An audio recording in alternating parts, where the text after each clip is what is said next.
Son las 3:58 p.m. del miércoles antes de Acción de Gracias. Estoy en mi oficina mirando en mi computadora el circuito interno del lobby del Four Seasons, un hotel construido sobre un edificio que pertenece al Fideicomiso Navarro. Así que sus cámaras también están bajo mi contraseña. Veo a mi esposo intentando hacer check-in con su amante mientras la recepcionista repite: tarjeta rechazada una y otra vez. Hace 4 horas salió de casa jurando que viajaba por un contrato de millones. Lo que Carlos no sabe es que fui yo quien congeló cada centavo de la fortuna Navarro, y que mientras él suplica una habitación, la policía ya tiene en el sistema una orden de arresto con su nombre. Si alguna vez te cambiaron por otra como si fueras descartable, deja tu like y dime desde qué país me ves. Lo que pasó cuando el gerente pidió hablar con la administradora del fideicomiso lo cambió todo para siempre. Mi nombre es Elena Navarro, y hace 12 años era una de las contadoras forenses más respetadas de Chicago. Me especialicé en detectar fraudes corporativos, lavado de dinero y manipulación financiera. Trabajé con el FBI en 3 casos de alto perfil. Mis análisis ayudaron a enviar a prisión a 2 ejecutivos de empresas Fortune 500. Tenía una reputación impecable en mi campo. Entonces conocí a Carlos Navarro. Era el hijo menor del legendario Don Fernando Navarro, fundador de Navarro Holdings, una de las empresas de inversión inmobiliaria más grandes del Medio Oeste. Carlos era encantador, carismático, con esa sonrisa perfecta que parecía iluminar cualquier habitación. Me cortejó con una intensidad que nunca había experimentado. Cenas en los restaurantes más exclusivos, viajes sorpresa a París, promesas de un futuro juntos donde ambos brillaríamos. 6 meses después de conocernos, me pidió matrimonio en la terraza del Signature Room del edificio Hancock, con toda la ciudad de Chicago brillando debajo de nosotros. Dije que sí sin dudarlo. Ese fue mi primer error. El segundo error fue creerle cuando me pidió que dejara mi carrera. Mi amor, me dijo con esa voz dulce que usaba cuando quería algo, no necesitas trabajar. Vas a ser la esposa del futuro presidente de Navarro Holdings. Tu trabajo ahora es apoyarme a mí. Debí haber visto las señales de advertencia. Debí haber reconocido el patrón clásico de control que había estudiado tantas veces en mis casos de fraude. Pero estaba enamorada. Y el amor, cuando es ciego, puede hacer que ignores todo lo que sabes. Así que dejé mi carrera. Vendí mi apartamento en Lincoln Park. Me mudé a la mansión Navarro en los suburbios de Lake Forest. Y me convertí en lo que Carlos y su familia querían que fuera: una esposa decorativa sin voz ni voto. Doña Marta, mi suegra, me odió desde el primer momento. Era una mujer de 70 años con ojos fríos como el acero y una lengua afilada como un bisturí. Venía de una familia aristocrática mexicana que había perdido su fortuna generaciones atrás, pero nunca su arrogancia. Se había casado con don Fernando cuando él ya era rico, y desde entonces actuaba como si ella hubiera construido el imperio navarro con sus propias manos. Carlos podría haber escogido a cualquier mujer de nuestra clase, me dijo el día de mi boda, mientras yo me preparaba para caminar hacia el altar. No entiendo qué vio en una contadora común y corriente. Mamá, por favor, dijo Carlos, pero sin convicción. Nunca me defendía realmente. Siempre dejaba que los insultos de su madre quedaran en el aire, sin respuesta, sin consecuencia. La boda fue exactamente como doña Marta la quería, no como yo la había soñado. Ella eligió el vestido, las flores, el menú, los invitados. Mis padres, 2 maestros de escuela pública que habían trabajado toda su vida para darme una educación, fueron sentados en la mesa más alejada del salón, junto a los proveedores y el personal de catering. Es cuestión de protocolo, me explicó doña Marta cuando protesté. No podemos mezclar clases sociales. Tus padres lo entenderán. No lo entendieron. Vi la expresión de dolor en la cara de mi madre cuando se dio cuenta de dónde los habían sentado. Vi cómo mi padre fingía no importarle mientras comía en silencio, sin hablar con nadie porque nadie en esa mesa hablaba español. Esa noche, después de la recepción, mi madre me abrazó y me susurró al oído: «Mija, si no eres feliz, siempre puedes volver a casa». Debí haberla escuchado, pero estaba demasiado enamorada, demasiado ciega, demasiado convencida de que el amor de Carlos compensaría todo lo demás. Mis padres murieron 3 años después, con 6 meses de diferencia. Mi padre primero, de un infarto mientras trabajaba en el jardín que tanto amaba. Mi madre después, de lo que los doctores llamaron complicaciones cardíacas, pero que yo sé fue un corazón roto. No pudo vivir sin él después de 40 años juntos. Carlos no asistió a ninguno de los dos funerales. Tenía compromisos importantes, que no podía cancelar. Doña Marta ni siquiera envió flores. Enterré a mis padres sola, en el pequeño cementerio del pueblo donde crecí, rodeada de vecinos que recordaban cuando yo era una niña corriendo por las calles, soñando con conquistar el mundo. Cuando volví a Chicago después del funeral de mi madre, encontré la mansión vacía. Carlos estaba en un viaje de negocios a Miami. Doña Marta estaba en un spa en Arizona. Y yo estaba sola en una casa de 20 habitaciones, llorando a mis padres sin nadie que me consolara. Esa noche, sentada en la oscuridad de la biblioteca, escuché pasos. Era don Fernando, arrastrando su andador por el pasillo. Se sentó a mi lado sin decir nada. Solo tomó mi mano y la sostuvo durante horas mientras yo lloraba. «Tus padres eran buenas personas», dijo finalmente, su voz temblorosa por el Parkinson. «Me habría gustado conocerlos mejor, pero mi nuera…» Dejó la frase sin terminar. No necesitaba terminarla. Ambos sabíamos exactamente lo que quería decir. Los primeros años fueron un descenso gradual hacia la invisibilidad. Doña Marta controlaba todo en la mansión: los menús, la decoración, el personal de servicio, incluso mi guardarropa. «Ese vestido es demasiado llamativo para una Navarro», me decía cuando me arreglaba para una cena. Los navarros somos discretos, elegantes, no exhibicionistas. Carlos, por su parte, comenzó a pasar cada vez más tiempo en la oficina. Llegaba tarde. A veces no llegaba en absoluto. Cuando preguntaba, me miraba con fastidio y decía: «Negocios, Elena, no entenderías». Yo sabía que mentía. Podía oler el perfume de otra mujer en su ropa. Podía ver los mensajes que llegaban a su teléfono a las 2 de la mañana. Pero no decía nada porque tenía miedo. Miedo de enfrentar la verdad. Miedo de admitir que había desperdiciado años de mi vida en un matrimonio que era una farsa. Pero había alguien en la familia que me trataba diferente. Don Fernando Navarro, el patriarca, el fundador del imperio. Tenía 85 años cuando me casé con su hijo, y aunque su cuerpo estaba debilitado por el Parkinson, su mente permanecía aguda como siempre. Don Fernando había llegado a Estados Unidos a los 18 años desde un pequeño pueblo en Jalisco.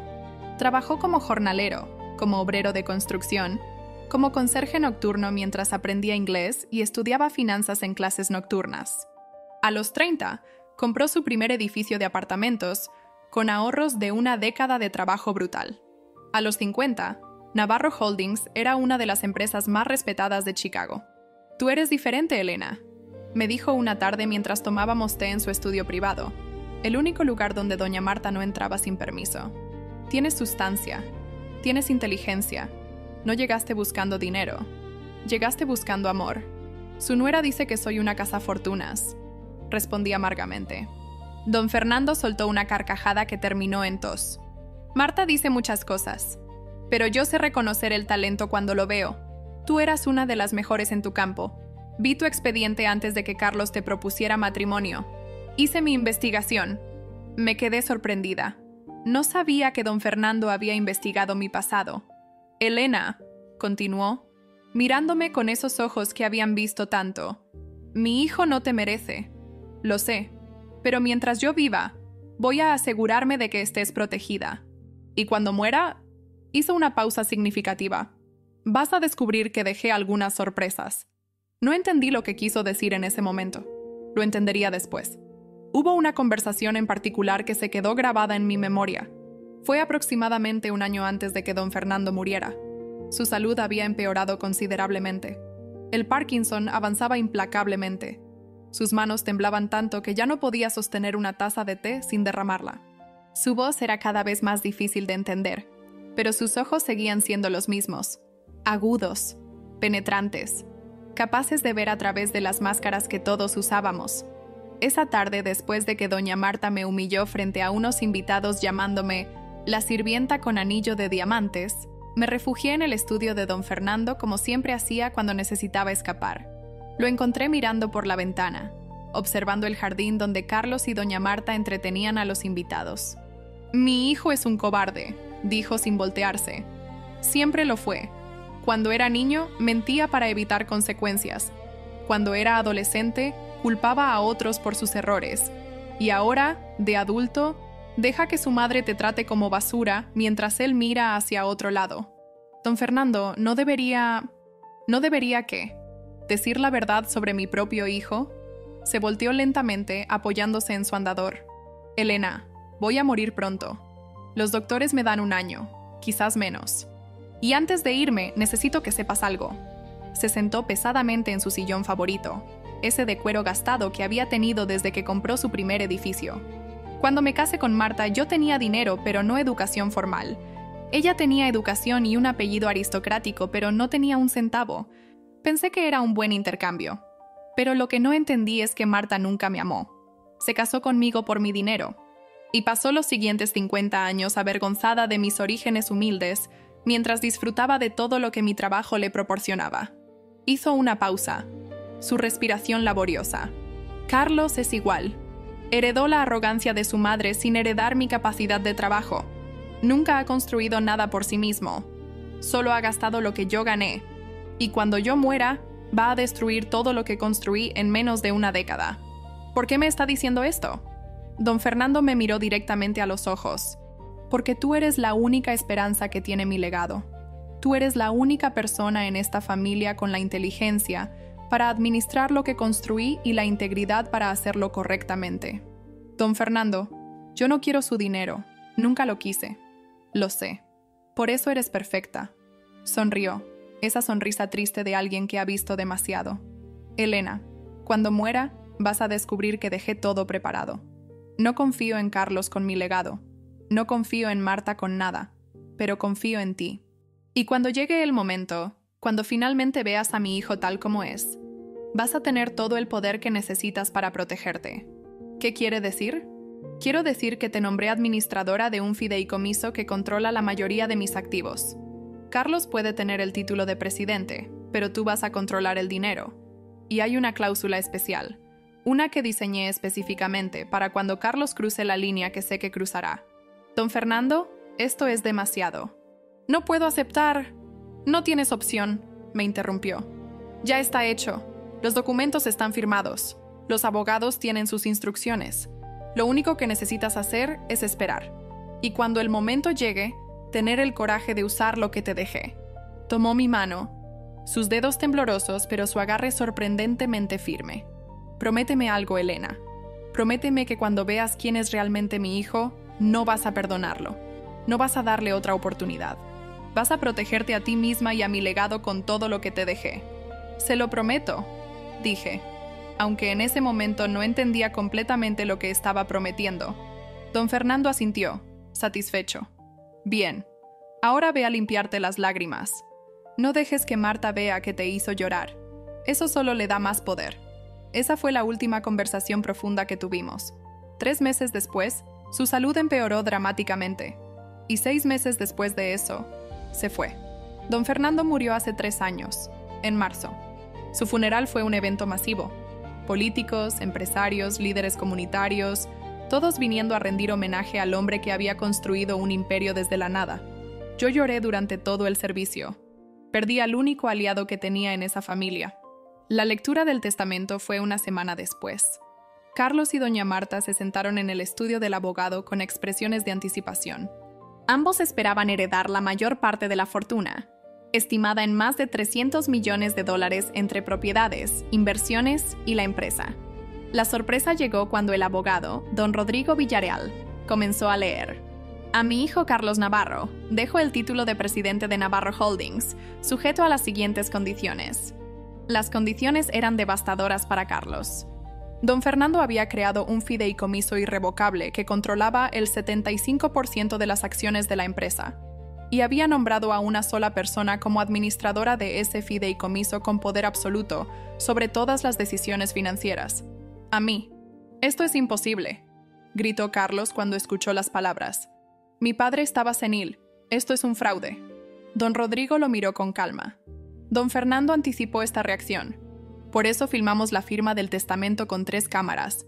Tuvimos certificación de 4 psiquiatras sobre su capacidad mental y dejó instrucciones detalladas explicando sus razones. Sacó una carta sellada y me la entregó. Esto es para usted, señora Navarro.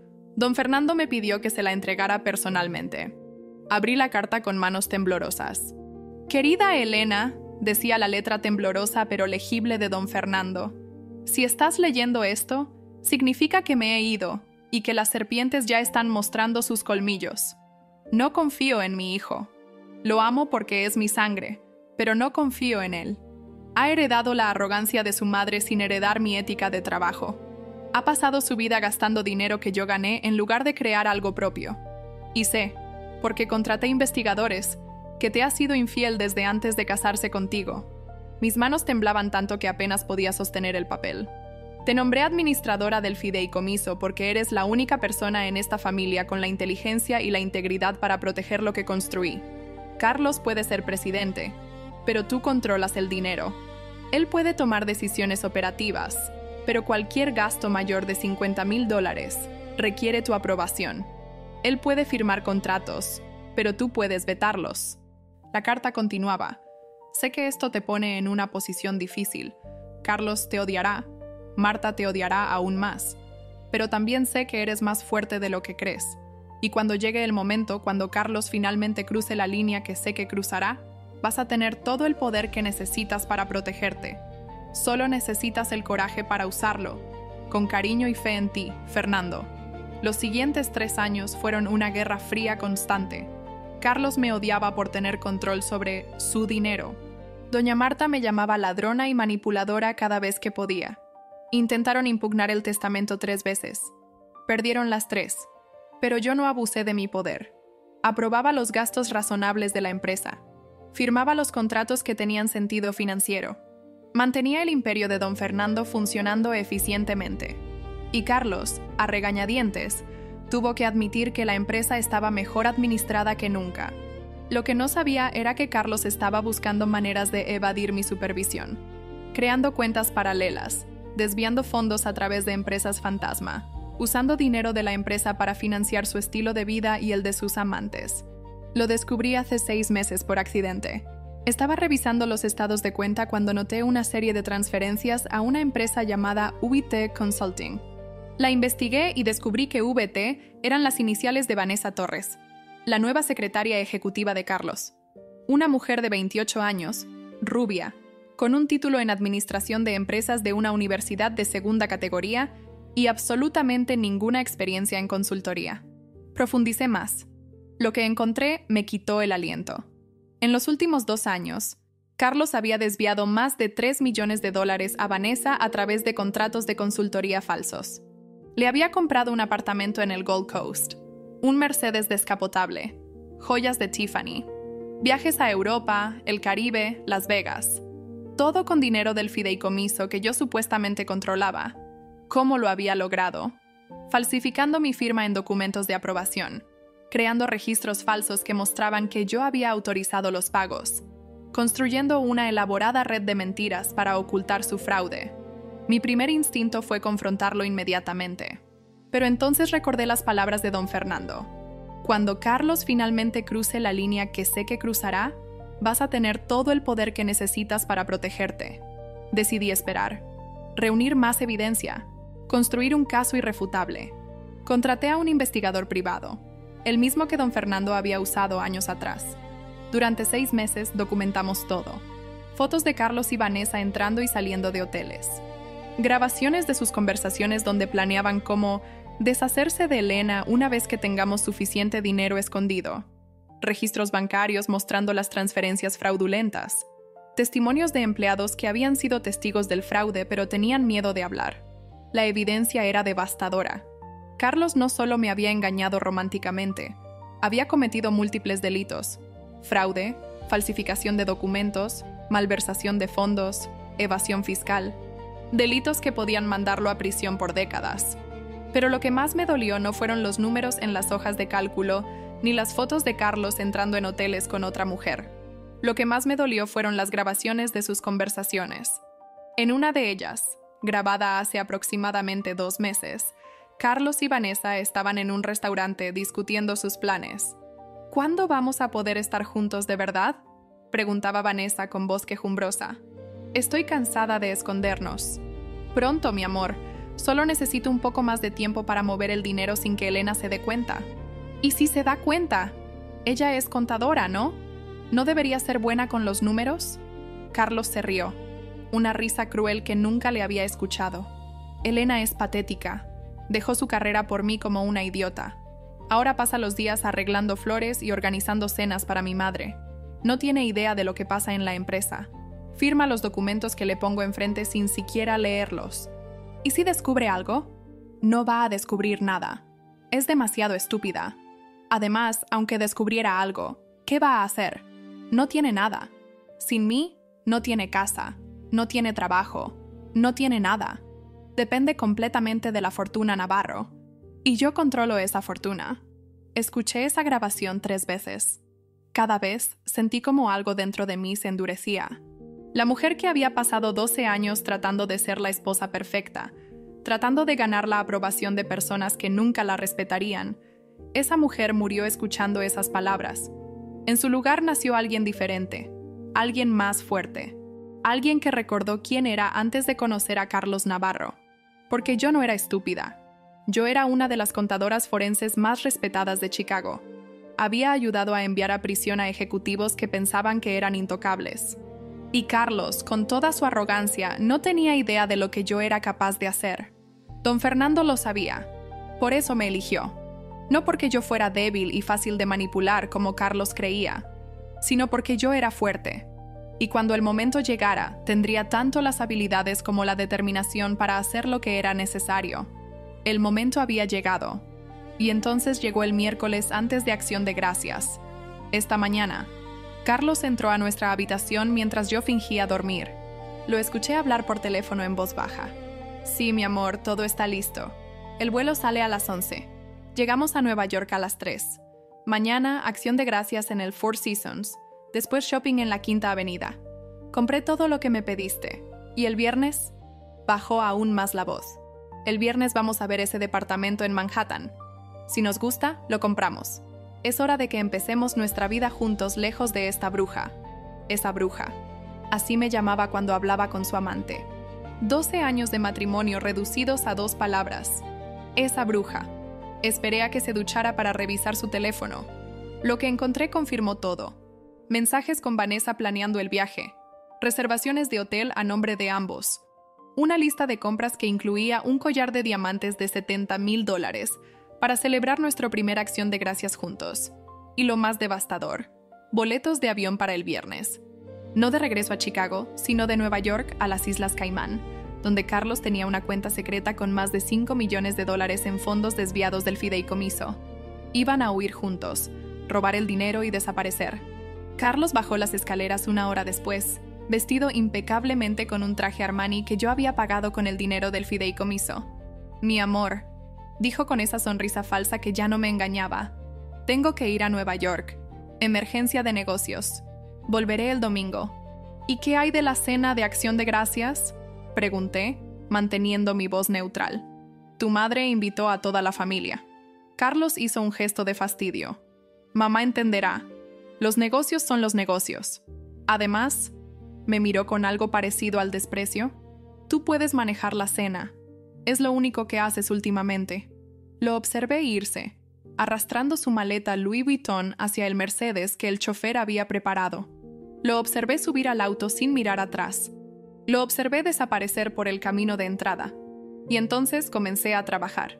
Lo primero que hice fue llamar a don Rodrigo Villarreal, el abogado del fideicomiso. Rodrigo, dije, necesito que actives el protocolo de emergencia que don Fernando dejó preparado. ¿Estás segura, Elena? Su voz era seria. Una vez que activemos esto, no hay vuelta atrás. Carlos está en un avión hacia Nueva York con su amante. Planean huir a las Islas Caimán el viernes con $5 millones robados del fideicomiso. Sí, estoy segura. Entendido. Dame 2 horas. Lo segundo que hice fue ir a mi oficina en Navarro Holdings. Como administradora del fideicomiso, tenía acceso a todos los sistemas financieros de la empresa, incluyendo las tarjetas de crédito corporativas que Carlos usaba para todo. La tarjeta American Express Centurion con límite de $500,000. La tarjeta Visa Infinite respaldada por el fideicomiso. La tarjeta de débito conectada a la cuenta operativa de la empresa. Todas esas tarjetas estaban a mi nombre técnicamente, como administradora del fideicomiso. Carlos las usaba con mi autorización implícita, una autorización que yo podía revocar en cualquier momento. Y eso es exactamente lo que planeo hacer. Pero no todavía. Primero quiero que lleguen a Nueva York. Quiero que entren al Four Seasons con sus maletas llenas de ropa cara. Quiero que Vanessa se emocione pensando en todas las compras que va a hacer mañana en la Quinta Avenida. Y entonces, en el momento perfecto, voy a cerrar todo. Lo tercero que hice fue contactar al detective Marcus Webb del Departamento de Policía de Chicago. Marcus había trabajado conmigo en mis días de contadora forense. Habíamos colaborado en varios casos de fraude corporativo. Confiaba en él completamente. «Elena», dijo cuando contestó, «hace años que no sé de ti. ¿Qué pasa?» «Marcus, tengo un caso para ti. Fraude de más de $8 millones. Falsificación de documentos. Malversación de fondos fiduciarios. Posible evasión fiscal. Y el sospechoso principal está en un avión hacia Nueva York en este momento». Hubo un silencio. ¿Estamos hablando de quién creo que estamos hablando? Mi esposo, Carlos Navarro. Mierda, Elena. Esto es grande. Lo sé. Por eso te llamo a ti. Necesito que esto se maneje correctamente, sin filtraciones a la prensa, sin advertencias. Quiero que cuando Carlos intente volver a Chicago, haya una orden de arresto esperándolo. Dame la evidencia y tendrás tu orden de arresto. Pasé las siguientes 2 horas enviando documentos a Marcus. Registros bancarios, contratos falsificados con mi firma forjada, grabaciones de conversaciones, fotos del investigador privado, testimonios de empleados, un expediente completo que cualquier fiscal soñaría con tener. A las 2 de la tarde, Marcus me llamó de vuelta. «Elena, esto es sólido, más que sólido. Estoy coordinando con el fiscal del distrito ahora mismo. Vamos a necesitar unas horas para procesar todo, pero te prometo que para mañana por la mañana habrá órdenes de arresto tanto para Carlos como para Vanessa Torres». «Gracias, Marcus». «Elena». Hizo una pausa. «¿Estás bien?» «Esto no puede ser fácil». Pensé en la pregunta. ¿Estaba bien? Mi esposo me había traicionado. Había robado millones. Había planeado abandonarme y huir con su amante. 12 años de mi vida habían sido una mentira. «Voy a estar bien», respondí. «Cuando todo esto termine, voy a estar mejor que nunca». Ahora son las 3 de la tarde. El vuelo de Carlos acaba de aterrizar en Nueva York. Puedo ver en el sistema de rastreo que su teléfono está activo, moviéndose desde el aeropuerto JFK hacia Manhattan. Probablemente está en un taxi con Vanessa, hablando de todas las cosas maravillosas que van a hacer este fin de semana. Probablemente están riéndose de mí, la esposa tonta que se quedó en Chicago sin sospechar nada. Lo que no saben es que estoy observando cada movimiento que hacen. A las 3:47 p.m., el teléfono de Carlos llega al Four Seasons de Manhattan. Puedo imaginar la escena. El lobby elegante con sus flores frescas y candelabros de cristal. El personal uniformado corriendo a abrir puertas. Carlos caminando con esa arrogancia que siempre tiene cuando está gastando dinero que no ganó. A las 3:52 p.m., veo la primera transacción intentada. La tarjeta American Express Centurion. El cargo es de $48,700. El costo de la suite presidencial por 4 noches. Tarjeta rechazada. Puedo imaginar la confusión en la cara de Carlos. Probablemente piensa que es un error del sistema. Probablemente está diciendo al recepcionista que intente de nuevo. A las 3:54 p.m., veo el segundo intento. La tarjeta Visa Infinite. Tarjeta rechazada. A las 3:55 p.m., el tercer intento. La tarjeta de débito corporativa. Fondos insuficientes. Porque hace exactamente 1 hora transferí todos los fondos de esa cuenta a una cuenta de reserva del fideicomiso que solo yo controlo. A las 3:58 p.m., mi teléfono suena. Es Carlos. Dejo que suene. 1 vez, 2 veces, 3 veces. Lo dejo ir al buzón de voz. A las 4:01 p.m., llama de nuevo. Esta vez contesto. ¿Elena? Su voz suena tensa, conteniendo la ira. Hay un problema con las tarjetas. Todas están siendo rechazadas. Oh, digo con voz inocente. ¡Qué extraño! ¿Cuál es el problema exactamente? No sé. El hotel dice que las tarjetas no tienen fondos o están canceladas. Debe ser un error del banco. Necesito que llames y lo soluciones. ¿Desde qué hotel me estás llamando, Carlos? Silencio. ¿Carlos? ¿Sigues ahí? Pregunto porque, según me dijiste esta mañana, ibas a una reunión de negocios. No mencionaste nada de hoteles. Más silencio. Puedo escuchar la respiración agitada de Carlos. Puedo imaginar su cara poniéndose roja mientras su cerebro procesa lo que está pasando. Elena, no sé de qué estás hablando. Estoy en el Hilton cerca de la oficina del cliente. Solo necesito que arregles lo de las tarjetas. El Four Seasons no es el Hilton, Carlos. Y Vanessa Torres no es un cliente de negocios. A menos que el negocio que tenías en mente sea diferente al que me describiste. El silencio se extiende por varios segundos. ¿Cómo sabes? Su voz es apenas un susurro. ¿Cómo sé que estás en Nueva York con tu amante? ¿Cómo sé que planeabas gastar $20,000 de mi fideicomiso en regalos para ella? ¿Cómo sé que tenías boletos para las Islas Caimán el viernes para huir con $5 millones robados? Escucho a Vanessa en el fondo preguntando qué pasa. Escucho a Carlos diciéndole que se calle. Elena, podemos hablar de esto. Sea lo que sea que pienses que sabes. Lo que sé, Carlos, es que has estado desviando dinero del fideicomiso durante 3 años. Lo que sé es que falsificaste mi firma en docenas de documentos. Lo que sé es que cometiste fraude, malversación de fondos y probablemente evasión fiscal. Y lo que sé es que en este momento, el detective Marcus Webb del Departamento de Policía de Chicago está procesando una orden de arresto con tu nombre. Estás mintiendo, pero su voz tiembla. ¿Quieres apostar tu libertad a eso? Porque te aseguro que cuando intentes usar tu tarjeta de embarque mañana para volar a las Islas Caimán, va a haber agentes del FBI esperándote en la puerta. Elena, por favor, podemos arreglar esto. Te daré lo que quieras. El divorcio, la casa, todo. Solo no hagas esto. ¿No haga qué, Carlos? ¿No me defienda después de 12 años de ser tratada como una idiota? ¿No proteja el fideicomiso que tu padre me confió específicamente porque sabía que tú lo robarías? ¿No busque justicia después de que planeaste abandonarme y huir con tu amante? Escucho algo que podría ser un sollozo del otro lado de la línea. Carlos Navarro, el hombre que nunca mostraba debilidad, llorando en el lobby de un hotel de lujo que ya no puede pagar. Tu padre te conocía, Carlos. Te conocía mejor que nadie. Por eso me nombró administradora del fideicomiso. Por eso dejó instrucciones específicas para este momento. Porque sabía que eventualmente harías exactamente lo que hiciste. Mi padre te manipuló, dice Carlos con voz venenosa. Te usó para controlarme desde la tumba. Tu padre me protegió, algo que tú nunca hiciste. Y ahora voy a usar esa protección para asegurarme de que pagues por lo que hiciste. ¿Y qué va a pasar con mi madre? ¿Con la empresa? ¿Con nuestra familia? Tu madre va a descubrir que su precioso hijo es un criminal. La empresa va a continuar funcionando bajo mi administración, como don Fernando quería. ¿Y nuestra familia? Hago una pausa. No tenemos familia, Carlos. Nunca la tuvimos. Solo teníamos una farsa que tú y tu madre construyeron para mantenerme controlada. Cuelgo el teléfono. Me quedé mirando la pantalla de mi computadora por varios minutos, sintiendo cómo mi corazón latía con una mezcla de adrenalina y una extraña calma. Acababa de destruir a mi esposo. Acababa de prender fuego a 12 años de matrimonio. Y sorprendentemente, lo único que sentía era alivio.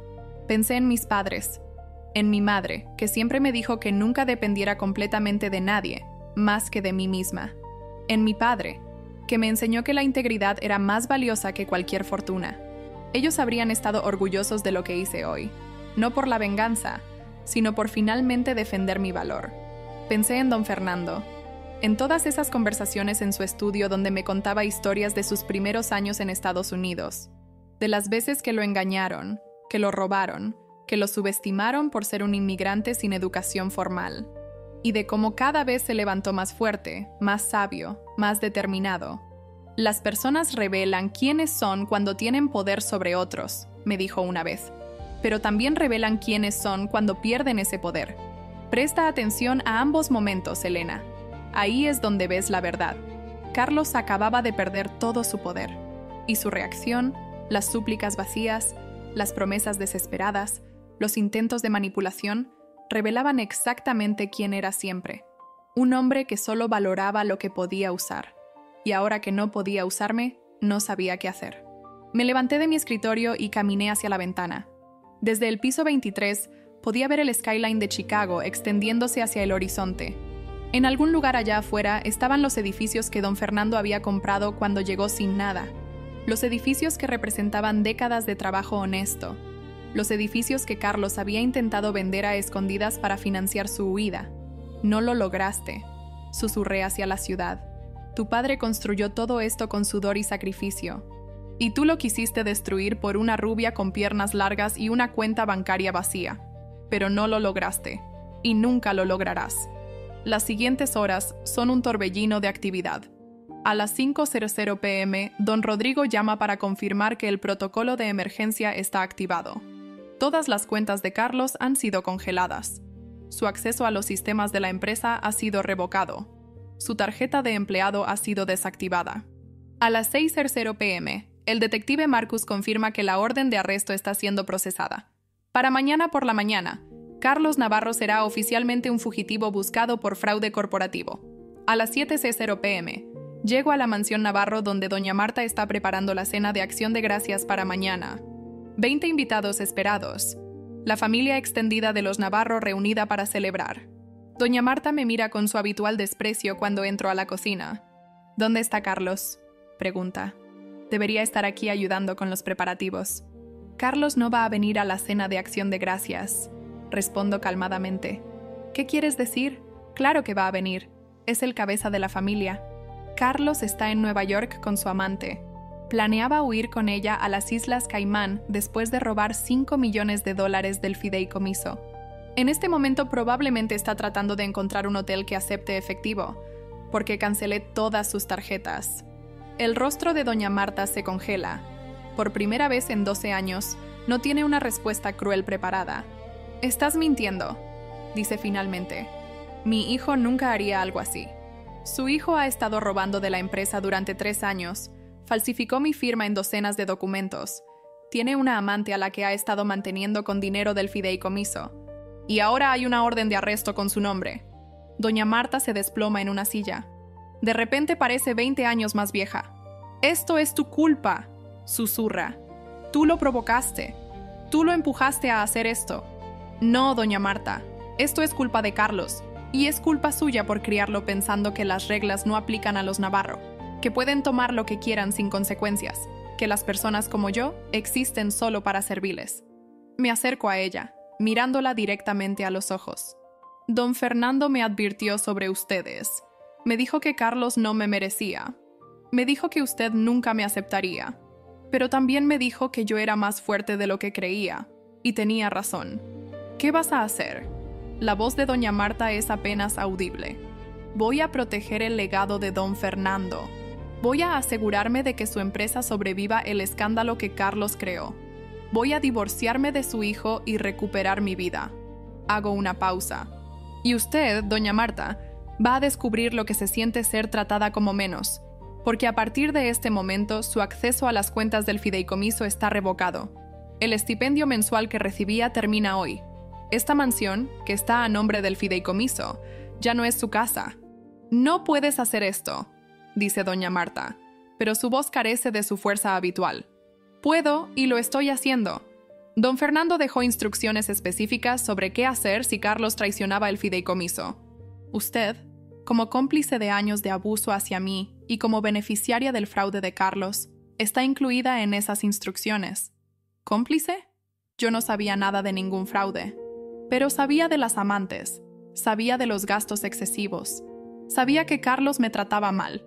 Y no solo no hizo nada para detenerlo, lo alentó. Durante 12 años me llamó parásita, inútil, cazafortunas. Me humilló en cada cena familiar. Me hizo sentir como si no valiera nada. Me enderezó, sintiendo una fuerza que no sabía que tenía. Pues resulta que sí valgo algo, doña Marta. Valgo lo suficiente como para que don Fernando me confiara su legado. Valgo lo suficiente como para detectar el fraude de su hijo y documentarlo. Valgo lo suficiente como para defenderme después de años de abuso. La cena de acción de gracias del día siguiente es muy diferente a lo que doña Marta había planeado. En lugar de 20 invitados celebrando la gloria de la familia Navarro, solo estamos ella y yo en el enorme comedor, rodeadas de decoraciones festivas que ahora parecen una burla. Doña Marta no ha dormido. Sus ojos están hinchados de llorar. Ha pasado la noche llamando a Carlos, quien no contesta. Ha intentado contactar a abogados, quienes le dicen que no pueden hacer nada hasta el lunes. Ha llamado a familiares buscando apoyo, pero la noticia ya se filtró y nadie quiere asociarse con un escándalo. ¿Por qué haces esto? Me pregunta mientras yo como tranquilamente el pavo que el personal preparó antes de que los despidiera temporalmente. ¿Por qué destruir a mi familia? Yo no destruí a su familia, doña Marta. Carlos lo hizo cuando decidió robar y mentir. Usted lo hizo cuando decidió criar a un hijo sin consecuencias. Don Fernando lo predijo años antes de morir. Él sabía exactamente lo que iba a pasar. Fernando me odiaba, dice doña Marta amargamente. Nunca fui suficiente para él. Don Fernando no la odiaba, la conocía. Sabía que usted valoraba el estatus sobre la integridad. Sabía que criaría a Carlos de la misma manera, y dejó instrucciones para proteger su legado de exactamente este tipo de situación. Mi teléfono suena. Es el detective Marcus. Elena, tenemos a Carlos. ¿Dónde lo encontraron? Intentó alquilar un auto con una tarjeta de crédito personal que aparentemente no sabía que también estaba a nombre del fideicomiso. El sistema lo marcó inmediatamente. La policía de Nueva York lo detuvo en una agencia de Hertz en Queens. ¿Y Vanessa Torres? Desapareció. Aparentemente, cuando Carlos le explicó la situación, ella tomó lo poco de efectivo que él tenía y se fue. Estamos buscándola, pero sospecho que ya está en un avión hacia algún lugar sin tratado de extradición. Cuelgo y miro a doña Marta. Su hijo fue arrestado hace una hora. Intentaba huir en un auto alquilado. Su amante lo abandonó cuando se dio cuenta de que ya no tenía dinero. Doña Marta cierra los ojos. Las lágrimas corren por sus mejillas arrugadas. ¿Qué va a pasar ahora?, susurra. Carlos va a enfrentar cargos de fraude, malversación de fondos y falsificación de documentos. Probablemente pasará varios años en prisión. La empresa va a continuar bajo mi administración. Voy a trabajar con don Rodrigo para estabilizar todo y asegurar que los empleados inocentes no sufran por las acciones de Carlos. Hago una pausa. Y usted va a tener que encontrar otro lugar donde vivir. Tiene hasta fin de mes para empacar sus cosas y abandonar esta propiedad. ¿A dónde se supone que vaya? Ese no es mi problema, doña Marta. Durante 12 años, cada vez que yo sufría, cada vez que Carlos me humillaba o me ignoraba, usted se quedaba callada o participaba activamente. Nunca mostró ni un gramo de compasión hacia mí. Ahora espera que yo la muestre hacia usted. Me levanto de la mesa. La diferencia entre usted y yo es que yo aprendí del mejor maestro posible. Don Fernando me enseñó que el verdadero poder no viene de apellidos o fortunas heredadas. Viene del carácter, de la integridad, de tratar a las personas con dignidad. Camino hacia la puerta del comedor. Feliz día de Acción de Gracias, doña Marta. Espero que use este tiempo para reflexionar sobre cómo trató a las personas cuando tenía poder. Porque ahora va a descubrir cómo se siente estar del otro lado. Salí del comedor y fui al estudio de don Fernando. Me senté en su sillón favorito, ese de cuero gastado que él había conservado desde sus primeros años de éxito. Cerré los ojos e imaginé que él estaba ahí conmigo. Lo hice, susurré. Cumplí mi promesa. Protegí tu legado. Y me protegí a mí misma. El silencio fue mi única respuesta. Pero en ese silencio, sentí una paz que no había experimentado en años. La paz de saber que finalmente había hecho lo correcto. No por venganza, no por odio, sino por justicia, por dignidad, por el derecho de cualquier ser humano a ser tratado con respeto. Esa noche dormí por primera vez en años sin pesadillas, sin la ansiedad constante de preguntarme si Carlos llegaría a casa, sin el miedo de lo que doña Marta diría mañana para humillarme. Dormí con la tranquilidad de alguien que finalmente ha tomado control de su propia vida. A la mañana siguiente, el viernes negro, desperté con el sol entrando por las ventanas de la habitación que había sido mi prisión durante 12 años. Pero ya no se sentía como una prisión. Se sentía como el primer día del resto de mi vida. Bajé a la cocina y preparé café. La mansión estaba silenciosa. Doña Marta se había encerrado en su habitación, probablemente llorando o llamando a abogados o haciendo lo que hacen las personas cuando su mundo se derrumba. No me importaba. Ya no era mi problema. Me senté en la terraza con mi taza de café, mirando el jardín donde tantas veces había organizado fiestas para invitados que me despreciaban. Pronto, ese jardín sería un espacio de juego para niños de familias inmigrantes. Las habitaciones de invitados serían oficinas para consejeros financieros gratuitos. El comedor donde fui humillada incontables veces sería un salón de clases donde mujeres aprenderían a manejar sus propias finanzas. Don Fernando habría amado ver su mansión convertida en algo así. Algo útil. Algo que ayudara a personas como él había sido cuando llegó a Estados Unidos sin nada. Las semanas siguientes fueron un torbellino de actividad legal y administrativa. Pero me sentía más viva de lo que me había sentido en años. Finalmente estaba usando mi cerebro otra vez, analizando números, tomando decisiones estratégicas, haciendo el trabajo para el cual había sido entrenada antes de que Carlos me convenciera de que mi único valor era ser su esposa decorativa. Los meses siguientes fueron de transformación. El juicio de Carlos fue breve pero devastador. La evidencia que había reunido era irrefutable. Los testimonios de empleados que habían presenciado su comportamiento fueron demoledores. El juez lo sentenció a 8 años de prisión federal por fraude, malversación de fondos y falsificación de documentos. Vanessa Torres fue capturada 3 meses después en Costa Rica. Había intentado usar una de las tarjetas de crédito que Carlos le había dado, sin saber que también estaba vinculada al fideicomiso. Fue extraditada y sentenciada a 4 años como cómplice. Doña Marta se mudó a un pequeño apartamento en un suburbio de clase media. Los familiares que antes adulaban a la familia Navarro desaparecieron tan pronto como el escándalo se hizo público. Escuché que ahora trabaja como recepcionista en una clínica dental para pagar sus gastos. Las mismas manos que usaba para señalarme con desprecio ahora archivan expedientes y contestan teléfonos. No siento alegría por su caída. Tampoco siento lástima. Solo siento la paz de saber que las consecuencias finalmente llegaron. El divorcio se finalizó 6 meses después del arresto de Carlos.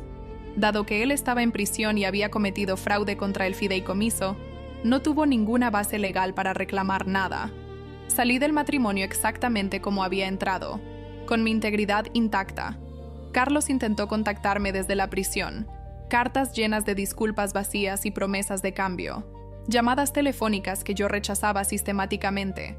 Incluso hizo que su abogado me contactara para negociar términos más favorables.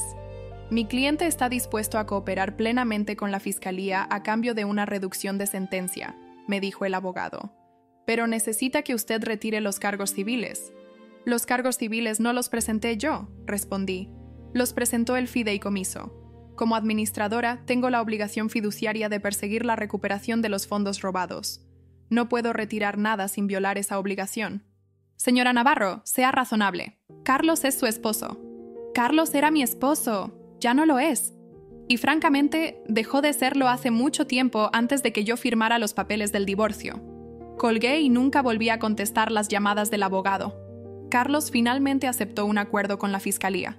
Se declaró culpable de todos los cargos a cambio de una sentencia reducida. 8 años en lugar de los 15 que podría haber recibido si el caso iba a juicio. Los fiscales estaban encantados. Tenían una confesión completa y la cooperación de Carlos para identificar a otros cómplices menores en el esquema de fraude. Lo vi una última vez, el día de la sentencia. Entré a la sala del tribunal no como esposa ni como víctima, sino como testigo. El fiscal me había pedido que diera una declaración de impacto. Me paré frente al juez, frente a la sala llena de periodistas y curiosos, frente a Carlos sentado en la mesa de la defensa con su traje anaranjado de prisionero. Y hablé. Su señoría, hace 12 años me enamoré de un hombre que prometió amarme y protegerme. Dejé una carrera exitosa por él. Me alejé de mi familia por él. Soporté años de humillación y desprecio por él. Y durante todo ese tiempo, él estaba planeando cómo robarme y abandonarme. Miré directamente a Carlos. Sus ojos evitaban los míos. Carlos Navarro no solo robó dinero, robó 12 años de mi vida. Robó mi fe en el amor y en las promesas. Robó mi autoestima y mi sentido de valor propio. Esas cosas no se pueden recuperar con ninguna sentencia de prisión. Hice una pausa para recomponerme. Pero también aprendí algo durante este proceso. Aprendí que soy más fuerte de lo que pensaba. Aprendí que el valor de una persona no depende de quién la ama o de quién la abandona. Aprendí que la justicia, aunque tarda, eventualmente llega.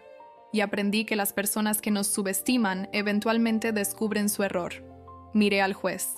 No pido una sentencia severa por venganza. La pido por justicia.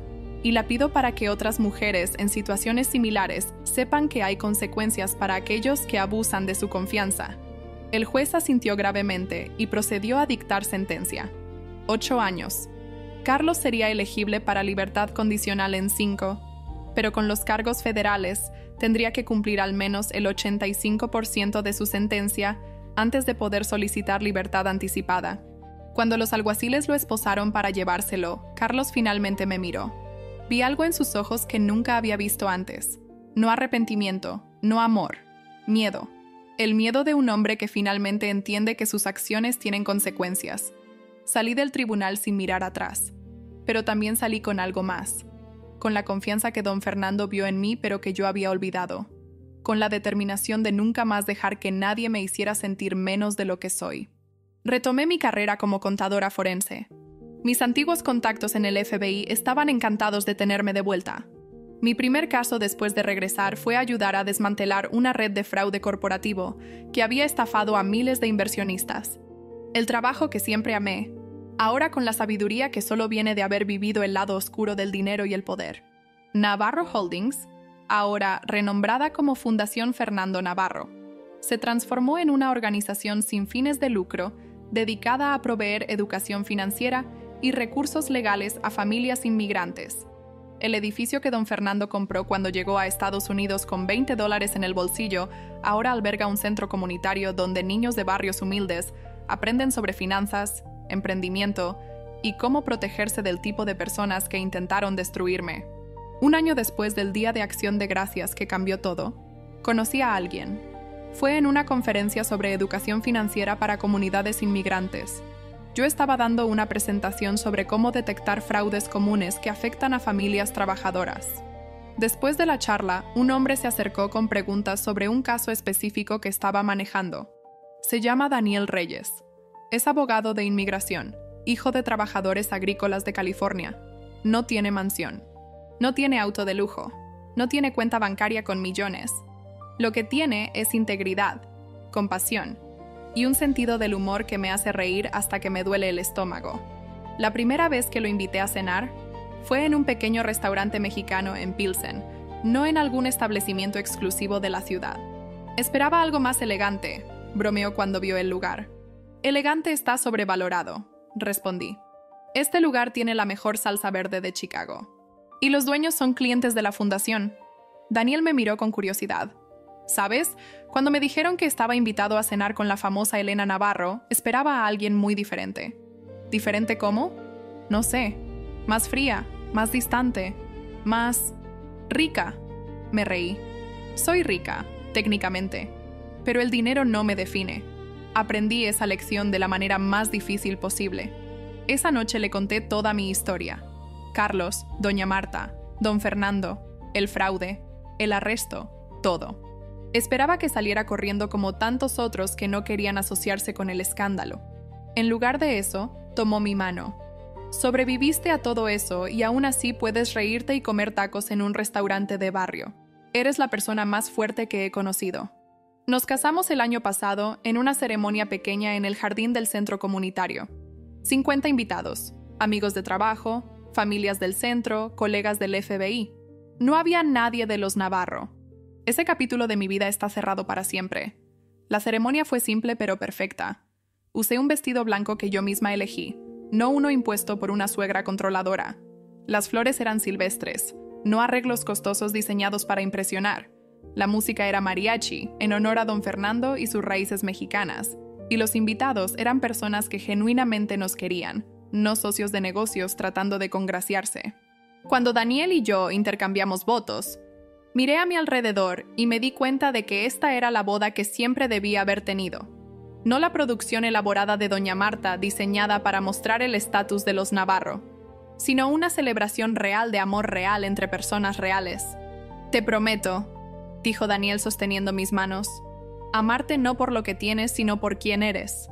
Respetarte como mi igual, no como mi posesión. Apoyar tus sueños, no pedirte que los abandones. Y construir una vida juntos donde ambos podamos brillar. Lloré durante sus votos. Pero por primera vez en años, eran lágrimas de felicidad pura. Después de la ceremonia, mientras los invitados bailaban y celebraban, me aparté un momento para estar sola. Caminé hasta un banco en una esquina tranquila del jardín. Era el mismo banco donde don Fernando solía sentarse cuando visitaba el edificio de Pilsen, el primer edificio que compró cuando llegó a Estados Unidos. Gracias, susurré al aire. Gracias por ver en mí lo que yo no podía ver. Gracias por protegerme cuando nadie más lo hacía. Gracias por darme una segunda oportunidad. Una brisa suave movió las hojas de los árboles. Probablemente era solo el viento, pero me gustó pensar que era don Fernando, desde donde quiera que estuviera, dándome su bendición. Hoy, 3 años después de aquel miércoles antes de Acción de Gracias, estoy parada en la terraza del que fue mi prisión, y ahora es mi hogar transformado. La mansión Navarro ya no existe. En su lugar está el Centro Elena Mendoza de Empoderamiento Financiero, nombre que don Rodrigo insistió en usar a pesar de mis protestas. Daniel sale a la terraza con 2 tazas de café. Se para a mi lado, mirando el jardín donde docenas de mujeres y niños participan en un taller de educación financiera. ¿En qué piensas?, pregunta. En todo lo que tuve que perder para llegar aquí, y en cuánto me alegro de que haya pasado. Daniel sonríe. Don Fernando sabía lo que hacía cuando te eligió. Don Fernando veía en mí algo que yo no podía ver. Me tomó perder todo para finalmente encontrarlo. Miro el jardín lleno de familias que están aprendiendo a protegerse, a entender sus finanzas, a no depender de nadie más que de ellas mismas. Este es el verdadero legado de don Fernando. No el dinero, no las propiedades, sino la creencia de que cada persona tiene valor sin importar su apellido o su cuenta bancaria. Una niña pequeña, de quizás 7 años, corre hacia nosotros con un papel en la mano. Es María, la hija de Rosa, una de las primeras mujeres que participó en nuestro programa de emprendimiento. Rosa llegó al centro hace 2 años, huyendo de un matrimonio abusivo, sin trabajo, sin dinero, sin esperanza. Hoy tiene su propio negocio de catering y acaba de comprar su primera casa. Señora Elena, dice María, extendiendo el papel hacia mí. Le hice un dibujo. Tomo el papel.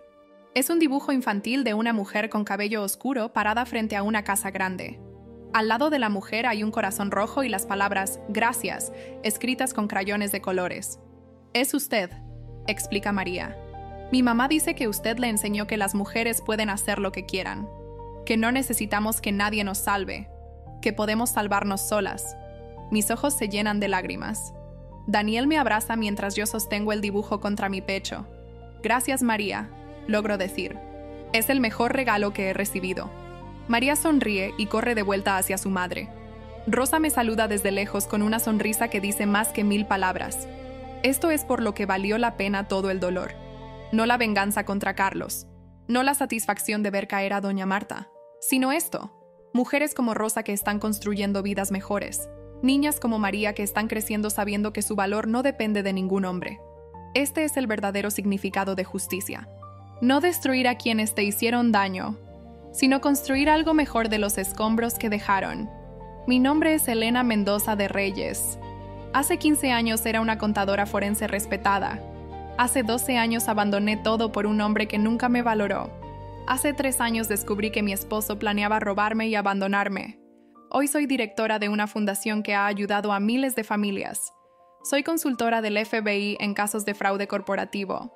Soy esposa de un hombre que me ama por quien soy, no por lo que puedo darle. Y pronto seré madre de una niña que crecerá sabiendo que su valor no depende de nadie más que de ella misma. La lección que aprendí, la lección que don Fernando quería que aprendiera, es simple pero profunda. El poder verdadero no viene de controlar a otros o de tener más dinero que ellos.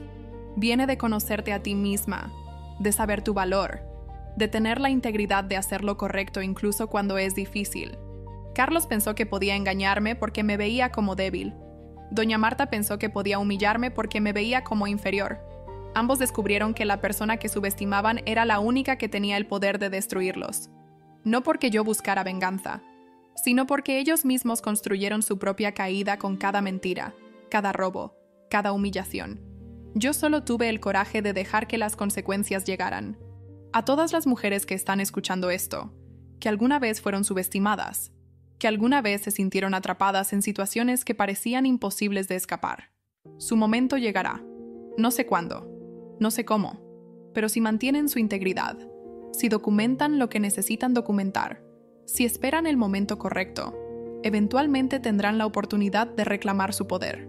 Y cuando ese momento llegue, no duden, no vacilen, no dejen que el miedo las detenga, porque ustedes son más fuertes de lo que creen. y las personas que las subestiman están a punto de descubrirlo de la manera más dura posible. Carlos me llamó esa bruja cuando hablaba con su amante. Tenía razón, de cierta manera. Soy una bruja que conjuró su propia liberación con paciencia, inteligencia y la fe de un viejo inmigrante que vio mi valor cuando nadie más lo hacía. Cierro los ojos y siento la brisa fresca de noviembre. Es el día de Acción de Gracias otra vez. Y este año, finalmente tengo por qué estar verdaderamente agradecida.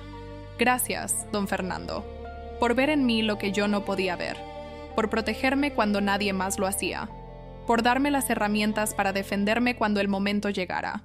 Su legado vive, no en el dinero que dejó, sino en las miles de vidas que su fundación ha tocado, en las mujeres que han aprendido a valorarse a sí mismas, en la niña que pronto nacerá y crecerá sabiendo que su único límite es su propia determinación.